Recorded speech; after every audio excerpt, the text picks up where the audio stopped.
important challenges faced by universities. For example, recently I have seen that the funding from the government has come down. It is partially maybe because you use the right word, that mushrooming of institutions, where we saw that a large number of the students coming out from these engineering colleges, they are not employable. And if you look at the news in the past maybe 2 years time, we have seen that a lot of colleges has been closed. And now those regulatory authorities like AICTE and UGC, they are very strict on saying that if you don't have this much of enrollment in the past 2 years time, they have to close it down. They have to close down the department.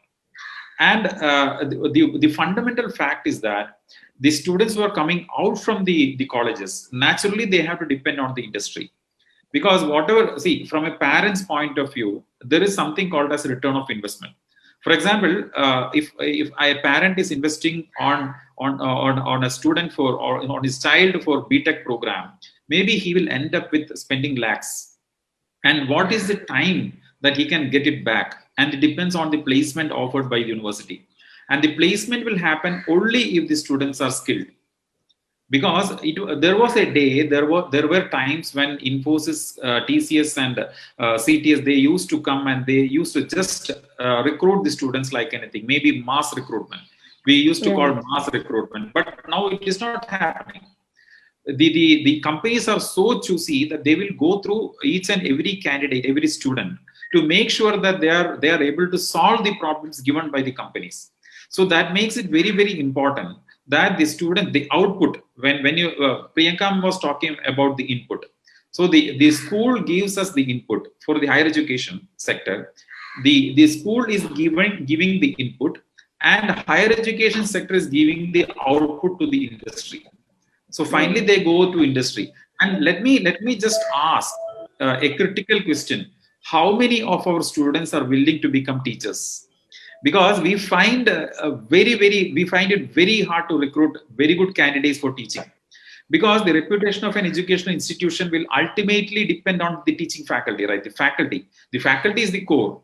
And what if all the students are moving to the industry? What will happen to the education sector? And how can we nurture the talent of the teaching skills? So that is very crucial. So what happens is, these universities, of course, Amrita is also an example.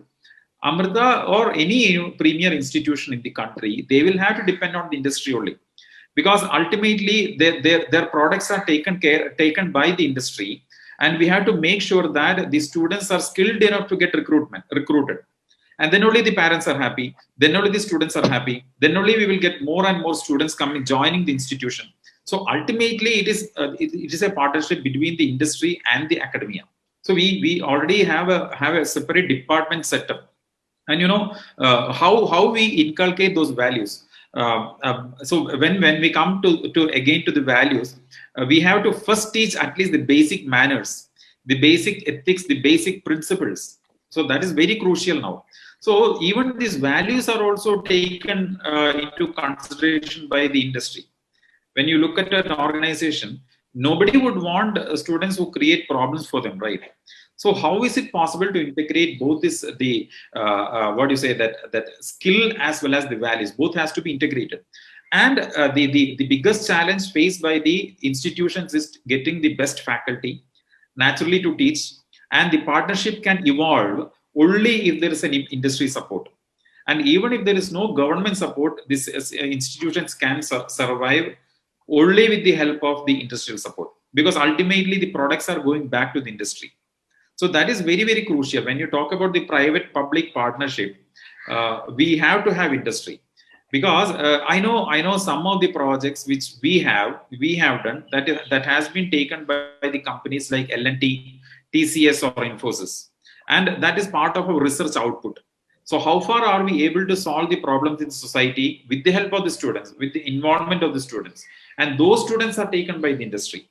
So we can draft a curriculum, and of course the government is giving enough freedom in terms of institutional eminence or NAC A+ grade. So those accreditation agencies will make sure that some autonomy is given to the university, and that autonomy will help the institutions to craft a syllabus for the industry and train the students accordingly so that they are placed.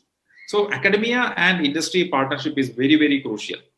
That is the need of the hour.